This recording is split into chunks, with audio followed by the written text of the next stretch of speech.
Hai kawan-kawan, hari ini saya akan menceritakan kisah pemain legenda badminton yang bernama Datuk Dr. Mohammed Misbun bin Datuk Haji Mohammad Sidek, atau lebih dikenali sebagai Bon. Misbun lahir pada 17 Februari 1960.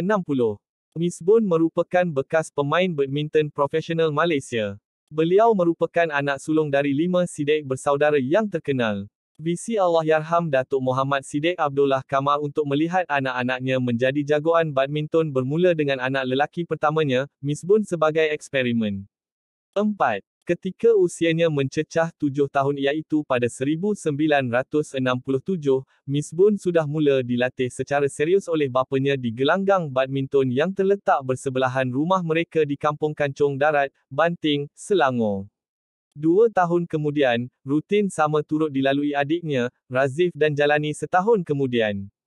5. Namun di peringkat awal, bakat Misbun dalam badminton ditenggelami adiknya, Razif.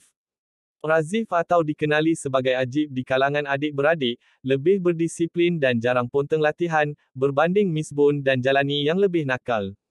Tetapi sejak kategori bawah umur 15 tahun, Misbun sudah mula menewaskan Razif yang 2 tahun lebih muda darinya. Pada usia 16 tahun, Misbun Sidek terpilih mewakili negara dalam kejohanan jemputan Asia di Hong Kong. Berikutan kejayaannya muncul juara kategori bawah 18 tahun Majlis Sukan Sekolah-Sekolah Malaysia (MSSM).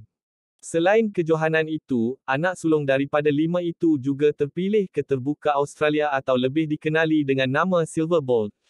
Di peringkat kebangsaan, Misbun terus mengekalkan dominasinya dan melakar gelaran hatrik bawah 18 tahun pada 1978, diikuti kategori bawah 21, setahun kemudian.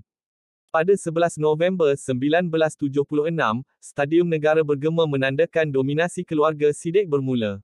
Selepas Misbun muncul juara bawah 18 tahun beberapa bulan sebelumnya, adiknya, Razif dan jalani muncul juara bawah 15 tahun MSSM selepas menewaskan pasangan Negeri Sembilan, Michael Chua dan Lim Jit Eng 15-10, 15-1. Razif juga unggul dalam acara perseorangan dengan menewaskan pemain Pulau Pinang, Chung Peng Hoong 15-9, 15-3. Misbun menemani bapanya, Datuk Sidek Abdullah Kamal menyaksikan detik bersejarah itu. Misbun bertembung buat pertama kali dengan Razif dalam kategori 18 tahun merebut gelaran Novis Selangor di Dewan SBA, Kampung Atap pada 30 Januari 1977. Pertembungan itu amat dinantikan kerana Misbun adalah juara bawah 18 tahun MSSM manakala Razif unggul dalam kategori bawah 15. Sesuai dengan statusnya sebagai abang, Misbun menewaskan Razif dalam saingan sengit rubber game 10-15, 15-5, 15-2. Setahun kemudian, pada usia 18 tahun, Misbun sudah terpilih untuk menjalani latihan skuad Piala Thomas Negara. Dia boleh duduk sama rendah berdiri sama tinggi dengan pemain senior ketika itu seperti Sufian Abu Bakar, James Silvaraj, Soswai Leong, Fua Ahwa Mu Fut Lian, Ong Tong Bun, Ho Him Sun dan Kwek Yu Peng. Selepas beberapa tahun menimba pengalaman di pentas antarabangsa, Misbun merangkul kejuaraan pertamanya di Terbuka Jerman diikuti dengan kemenangannya ke atas Liem Swee King di Sukan C 1981, selain bergelar juara kebangsaan. Kejayaan itu melayakkan Misbun bergelar olahragawan kebangsaan 1981. 6. Ketika final Piala Dunia 1982 di Stadium Negara, Misbun Sidek tewas kepada bintang Indonesia, Lim Siu King. 7. Walhal dia ada peluang memenangi perlawanan. Selepas kalah set pertama 12-15, Misbun bangkit untuk menang set kedua 15-3 dan mendahului 10-1 pada set penentuan. Sepanjang kejohanan itu, Misbun beraksi cemerlang.